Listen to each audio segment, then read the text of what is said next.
Rain was pouring like life itself was crying that day, holding a resignation letter that trembled more from humiliation than the wind. Just a few hours ago, his manager had shouted in front of 50 employees, "You don't deserve to lead anyone." Everyone had watched, some with pity, some with hidden smiles. He had spent years working late nights, skipping family dinners, sacrificing sleep, only to be treated like dust. It wasn't just the insult that broke him. It was the realization that no one respected him anymore. Not his team, not his peers, maybe not even himself. He walked home drenched, each raindrop feeling like a reminder of his failure. In the mirror, he saw a man who used to dream big but now looked defeated. He whispered to his reflection, "Why doesn't anyone respect me anymore?"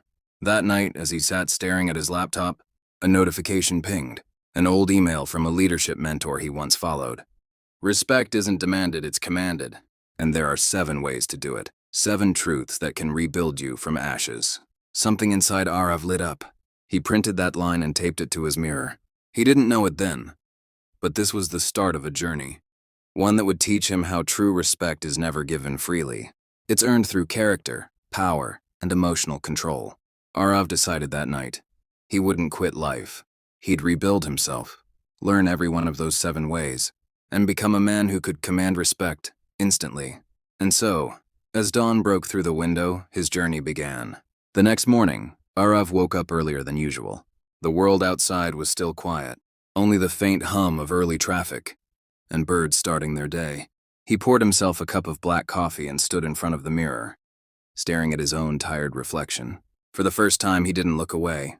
He whispered, "If I don't respect this person, how can I expect anyone else to?"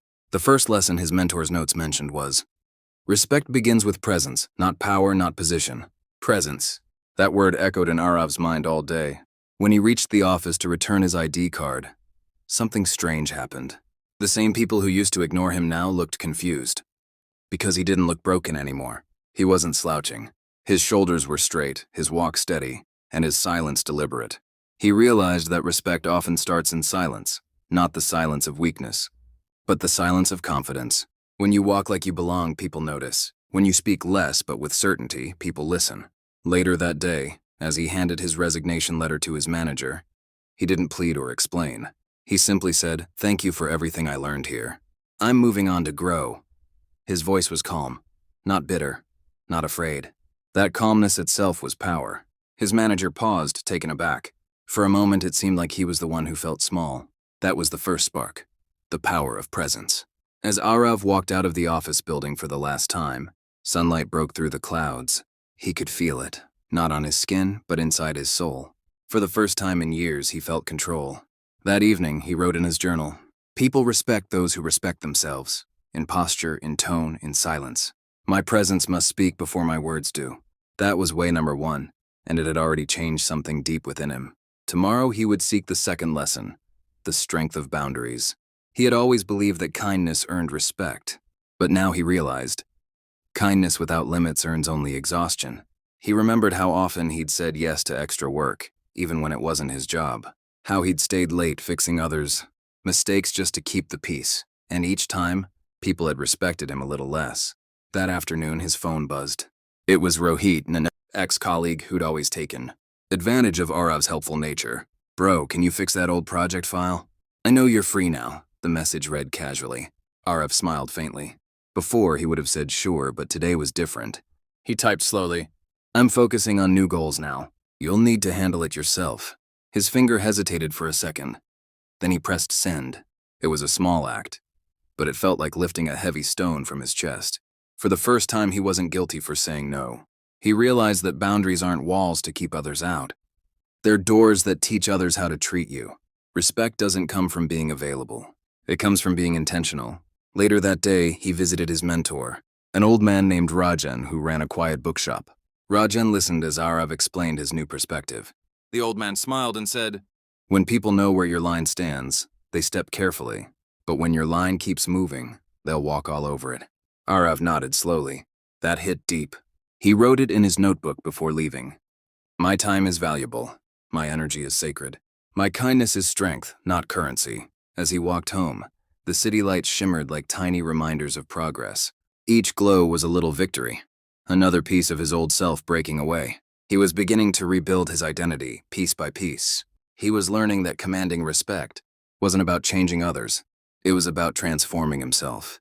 Arav had always avoided confrontation. He used to believe that silence kept peace. But now, after losing everything, he realized peace without truth is just quiet suffering. 2 weeks after leaving his job, he was invited to a networking meetup for professionals. It was the kind of event where people smiled politely, exchanged business cards, and pretended they had everything figured out.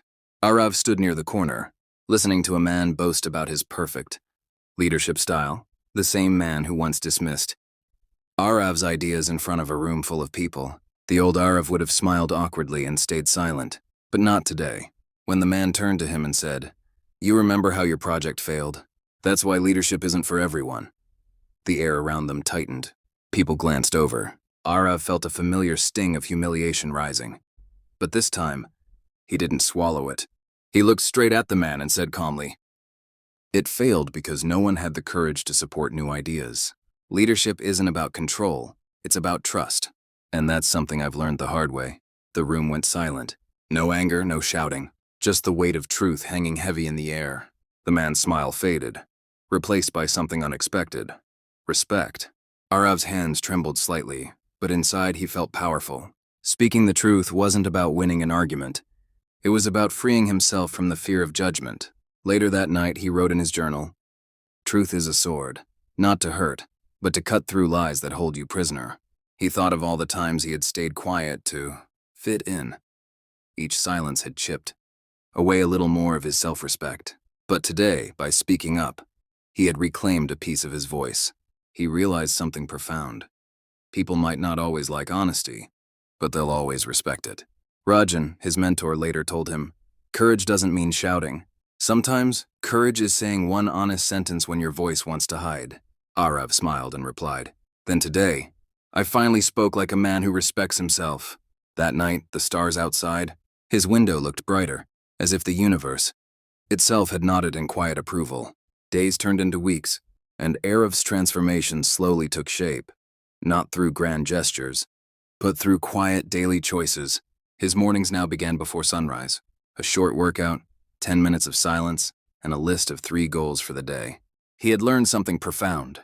Respect isn't built in a day, it's built in repetition. One morning, as he sipped his coffee, Rajan visited him. "You're doing well," the old man said. "But remember, Arav, consistency is more powerful than talent. People respect those they can rely on." That sentence stayed with him.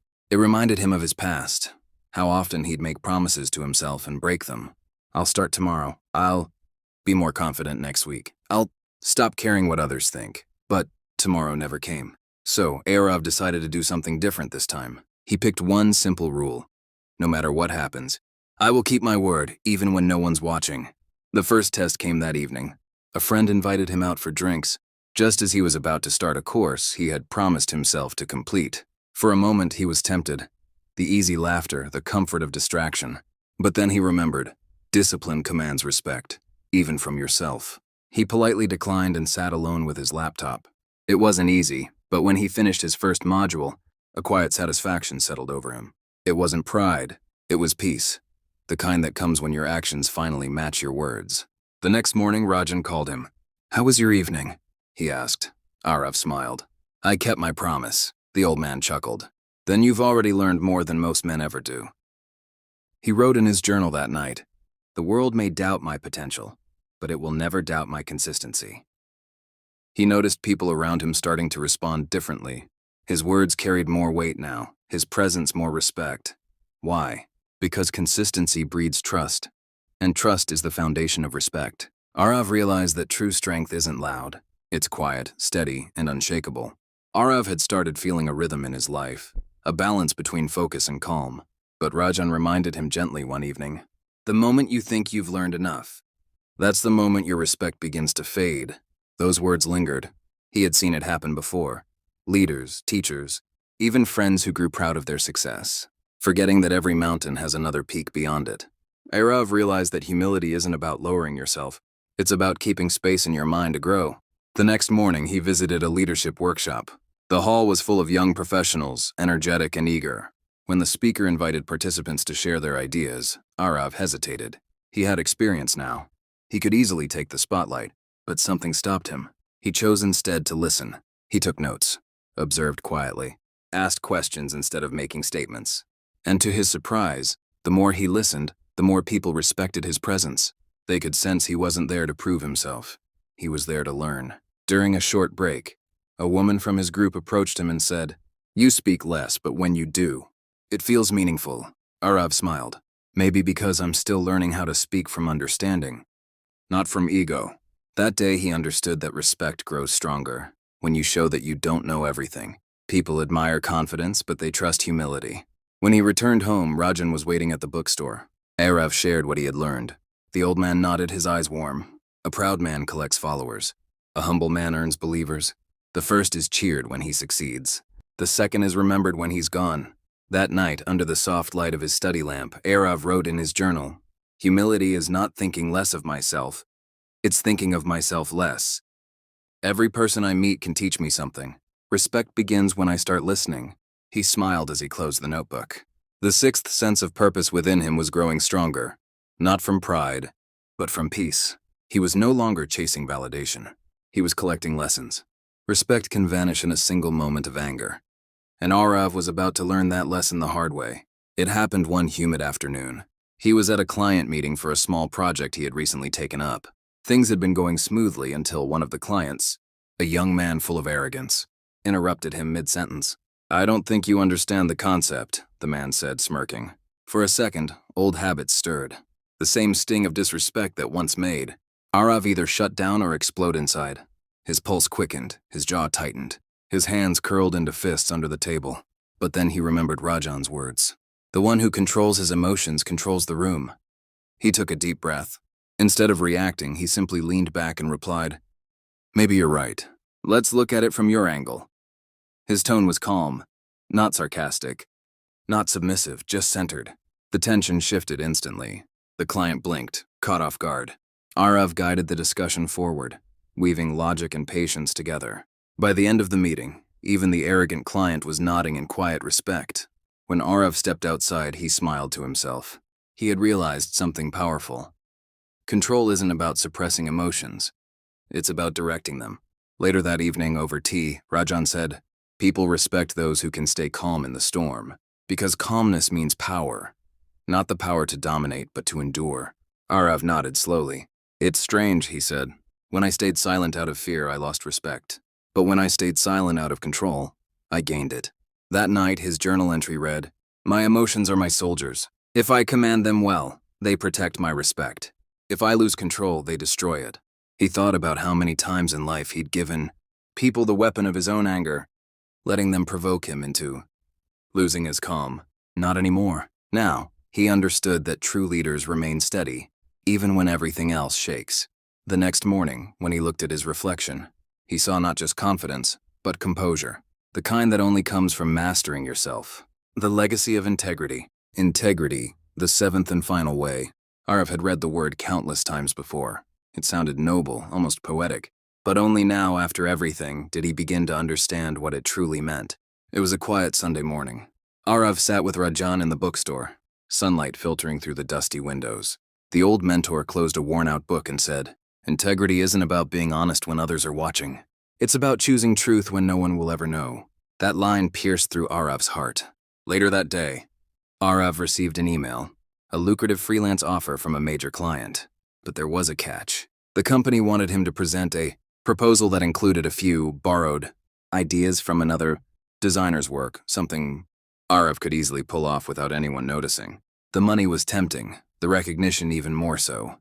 He sat staring at the email for a long time. The old Arav would have justified it. Everyone does it. It's just business. But this new version of himself had a different voice inside, quiet but firm. Respect earned through deceit never lasts. He politely declined the offer. His hand shook slightly as he pressed send, but what followed was unexpected. Peace. A deep, unshakable peace. That evening, he told Rajan about his decision. The old man smiled, pride shining in his tired eyes. "Integrity will test you when no one else will. But once you pass that test, no one can take your dignity away again." Arav realized then that Integrity is the invisible armor that keeps a person untouchable. People might forget your achievements, your titles, your appearance, but they never forget your character. As the day faded into a golden dusk, he opened his journal for the last lesson and wrote, "Integrity is doing what's right, not what's easy. It's the foundation of all respect. Because when you trust yourself, the world learns to trust you too." He leaned back, closed his eyes, and smiled softly. He had completed the 7 ways, but he also knew this was not the end. This was only the beginning of a new kind of life. Arav had not just learned how to command respect. He had become a man who deserved it. Every lesson sounds powerful in silence, but life has its way of testing you in noise. Arav's test came sooner than he expected. A few months after mastering the 7 ways, he was offered a leadership position at a new company, one that had heard about his discipline, calm nature, and integrity. It felt like life had come full circle. The same kind of job that once broke him was now giving him a second chance. On his very first day, he walked through the office gates, not as the man who once sought respect, but as the man who commanded it quietly. He greeted people by name, listened before speaking, and made sure everyone in his team felt seen. The room didn't buzz because of his authority. It calmed because of his presence. But soon, a challenge emerged. A senior team member, Raghav, older and more experienced, didn't like taking orders from someone younger. He mocked Arav's ideas in meetings, interrupted him mid-sentence, and rolled his eyes when Arav spoke. Others watched, waiting to see how their new leader would respond. Arav felt the familiar sting of disrespect, but this time he didn't react. He remembered every lesson: presence, boundaries, courage, consistency, humility, control, and integrity. In the next meeting, when Raghav interrupted again, Arav paused, looked directly at him, and said calmly, "Raghav, I value your experience, but let's allow everyone to finish before we respond." That's how respect flows both ways. The room went silent. No aggression, no defensiveness, just composure, firm, steady, unshakable. That moment changed everything. Raghav said nothing, but his eyes shifted, not in anger, but in quiet recognition. Over the next few weeks, Arav's calm leadership began to transform the team. They worked more efficiently, arguments reduced, and trust grew. He had learned the most important truth of all. Respect isn't a lesson you memorize. It's a lifestyle you live daily. That evening, Rajan visited his new office. The old man looked around, smiling. "You've built more than a career," he said. "You've built character, and that is rarer than success." Arav looked out at his team, laughing and collaborating, and whispered, "Maybe that's what real respect looks like. Not fear, not silence, but harmony." That night, as he closed his journal, he wrote in bold letters, "Respect isn't about being above others. It's about lifting yourself without pushing anyone down." The night was quiet, wrapped in the hum of the city far below the hills. Arav sat in his apartment by the window, the soft glow of his lamp spilling over his old, weathered journal. The same one that had carried every note, every failure, every lesson. He flipped to the first page. There it was, the sentence that started it all. "Respect isn't demanded, it's commanded." He ran his fingers across the fading ink, smiling. That one sentence had changed his entire destiny. It had turned a broken man into a builder of others. He opened to the final page, his pen resting gently between his fingers. "What have I really learned?" he whispered to himself. What do the 7 ways truly mean? As if answering his own question, his thoughts flowed freely. Presence taught me to see myself with dignity before asking others to. Boundaries showed me that protecting my peace isn't selfish, it's sacred. Truth revealed that honesty builds bridges stronger than flattery ever could. Consistency proved that small daily actions create lifelong trust. Humility reminded me that the wisest people are still learning. Emotional control gave me the strength to stay calm when the world shakes. Integrity became my armor, invisible but indestructible. As he wrote each word, something inside him felt complete. Like 7 locked doors within had finally opened one by one, revealing a light that had always been there. A gentle knock came at his door. It was Rajan, older now, his steps slower, but his eyes still glowing with the same wisdom. He entered, smiled, and said softly, "So, you found your 7th door?" Arav nodded. "Yes, sir. It was never about others. It was always about mastering myself." The mentor chuckled, settling into a chair. "That's what I wanted you to see. The world doesn't bow to titles or power. It bows and quietly to character." They sat in silence for a while, the kind of silence that feels alive. Then Rajan said, "You've become the man people respect before you even speak. That is what I call true command." Arav closed his journal for the final time and whispered, Respect begins inside and reflects outside. The moment you respect yourself enough to stand tall, speak truth, act with integrity, and remain calm, the world has no choice but to do the same. He looked out the window as dawn painted the sky in gold once more. The journey that began in defeat had ended in legacy. And as the first light touched his face, Arav smiled. Not because he had learned how to command respect, but because he had finally learned how to deserve it. Years later, Arav stood on a grand stage, not as a manager or a businessman, but as a speaker, a teacher of transformation. Thousands filled the auditorium. Yet, as he walked up to the microphone, he felt the same calmness that had guided him from the very beginning. He looked around the sea of faces, young dreamers, tired professionals, struggling leaders, and smiled gently. He saw in them the reflection of his past self, the man who once stood in the rain, crushed by humiliation. He began in a low, steady voice. Respect doesn't come when you demand it. It comes when you become it. The hall fell silent. You could feel the attention tighten, not out of fear, but focus.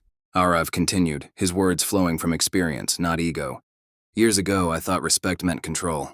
I thought if I worked harder, spoke louder, gave more, people would value me. But life taught me a harder truth. Respect begins when you stop chasing people and start building principles. Presence taught me to walk with quiet strength. Boundaries taught me that saying no is not cruelty. It's clarity. Truth taught me to speak, even when my voice shook. Consistency taught me that small steps repeated daily make giants. Humility taught me that learning never ends. Emotional control taught me that calmness is louder than anger. And integrity taught me that when you stand for what's right, the world can't make you kneel. He paused, letting the words settle like calm rain over a restless crowd. People ask me, he said softly, how can I command respect instantly? And my answer is simple. Respect yourself first.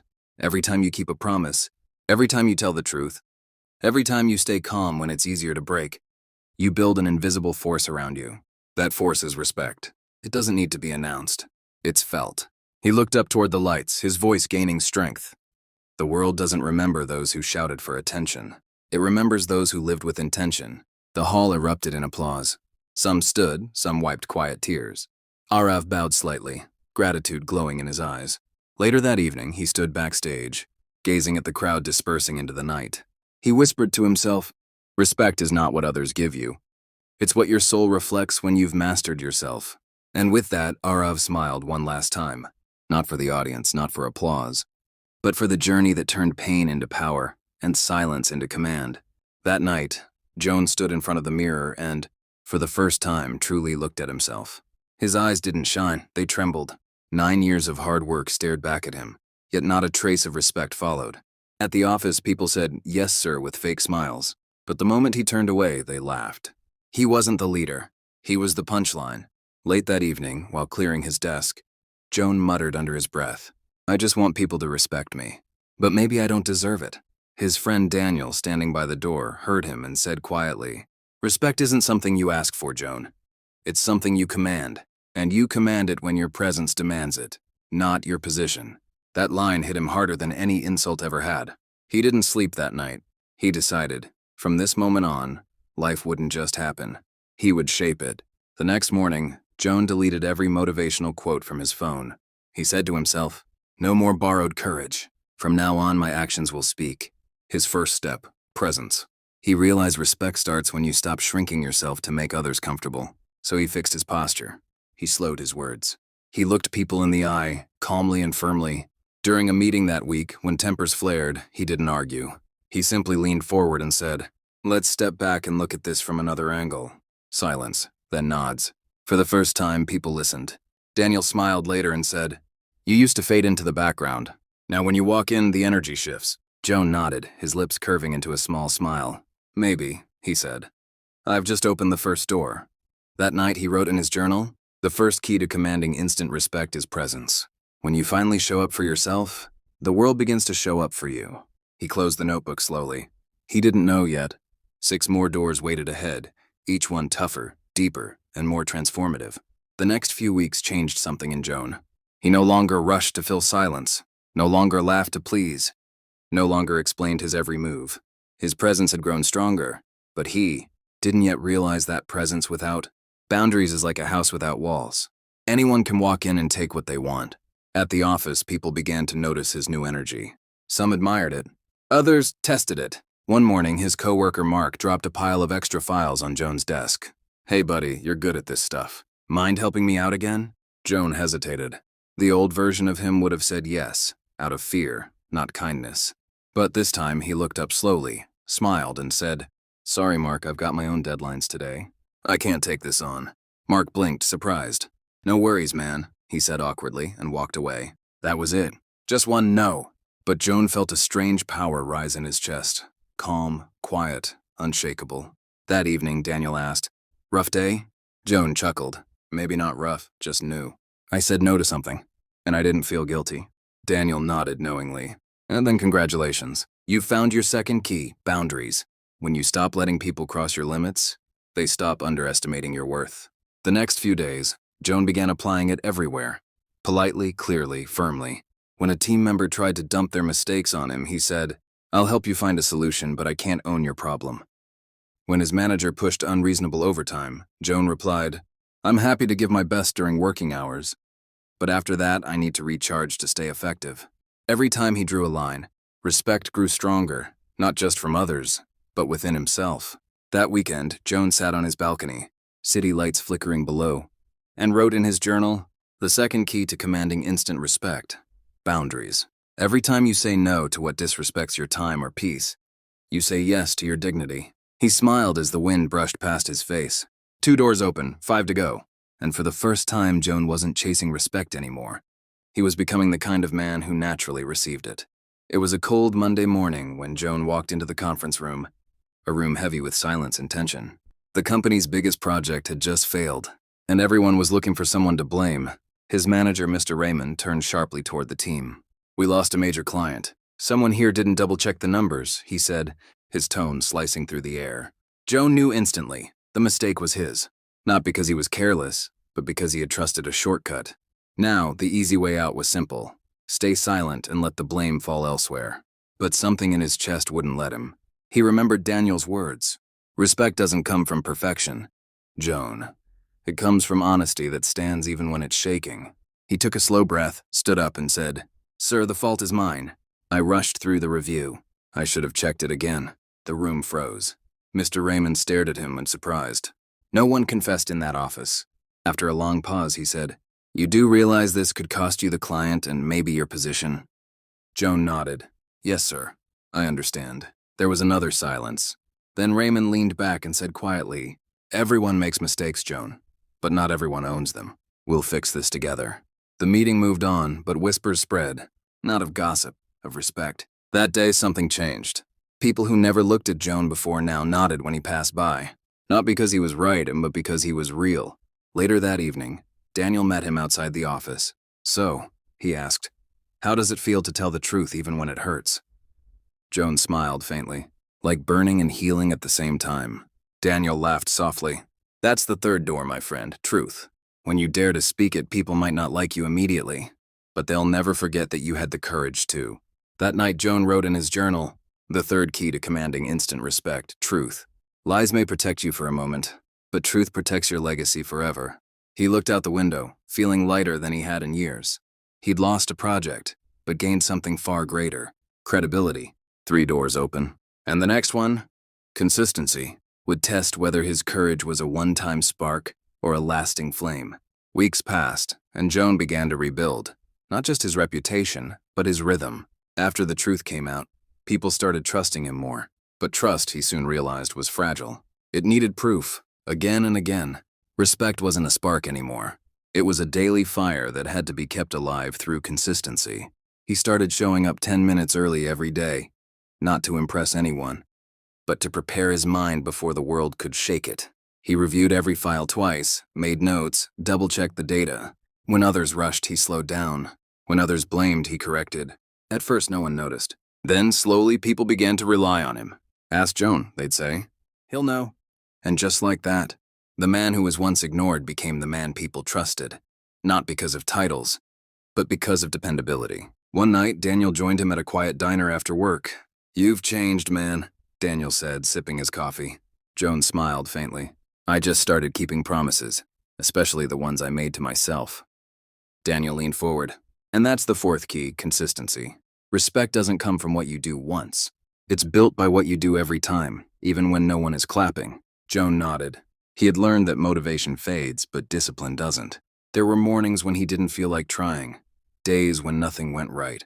But he showed up anyway. He did what needed to be done, not what he felt like doing. One evening, as he left the office late, the janitor called out, "You're still here, Jone?" He smiled, just finishing up, wanted to make sure it's done right. The old man grinned. "That's why they talk about you, son. You do it right, even when no one's watching." That line stayed with him. That night in his journal, Jone wrote, "The fourth key to commanding instant respect, consistency. Your habits are louder than your words. When your actions stay the same, people start believing your name." He closed the journal and stared out into the night sky, feeling both tired and proud. Because by now he knew, respect wasn't a reward you earned once. It was a mirror you had to clean every single day. Months rolled by, and Jone's transformation was undeniable. He had become the heartbeat of the office, calm under pressure, trusted by his peers, and respected even by those who once mocked him. The same conference room that once silenced him now waited for his voice. And when he spoke, people listened. One morning, his manager, Mr. Raymond, called him in. "Jone," he said with a rare smile, "we're promoting you. You'll lead the new department." It was the moment Jone had dreamed of for years. But as he shook hands, a quiet thought echoed inside him. Now that you have power, don't lose what earned you respect. Leadership changed everything. People who used to sit beside him now worked under him. It would have been easy to let pride slip in, to start commanding with authority instead of example. But Jone remembered his own journey, the laughter behind his back, the nights of self-doubt, the pain of being dismissed. He promised himself he would never make anyone feel that way. When a junior made a mistake, Jone didn't yell. He said, "I've been there. Let's fix this together." When the team succeeded, he gave them credit. When something went wrong, he took the blame. One day, Daniel visited him in his new office. He looked around, smiling. "Big chair, big title. Still the same Jone, huh?" Jone chuckled softly. "Titles fade. Character doesn't." Daniel nodded. "Then you've opened the fifth door, humility. When success doesn't make you louder, but kinder, that's when respect turns into legacy."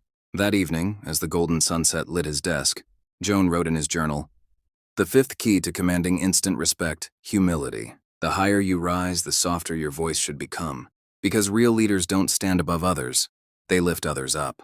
He leaned back in his chair, watching the city lights come alive outside his window. Once upon a time, he had begged for validation. Now he inspired others without even trying. Jone realized something profound. Power had never been about control. It had always been about service. The hall was silent as Jone walked up to the podium. Hundreds of faces looked up, leaders, dreamers, skeptics, and those who had once been like him. Unseen, unheard, uncertain, he took a deep breath. His voice carried calm authority, the kind that only comes from experience. "Years ago," he began, "I was just another man chasing validation. I thought respect came from titles, applause, and attention. I was wrong." The audience leaned in. "Respect isn't something you demand. It's something you earn. Moment by moment. You don't command it with power. You command it with presence." He paused, letting the words settle. "The first time I looked into the mirror, I saw a man afraid to fail. But I learned that the mirror doesn't lie.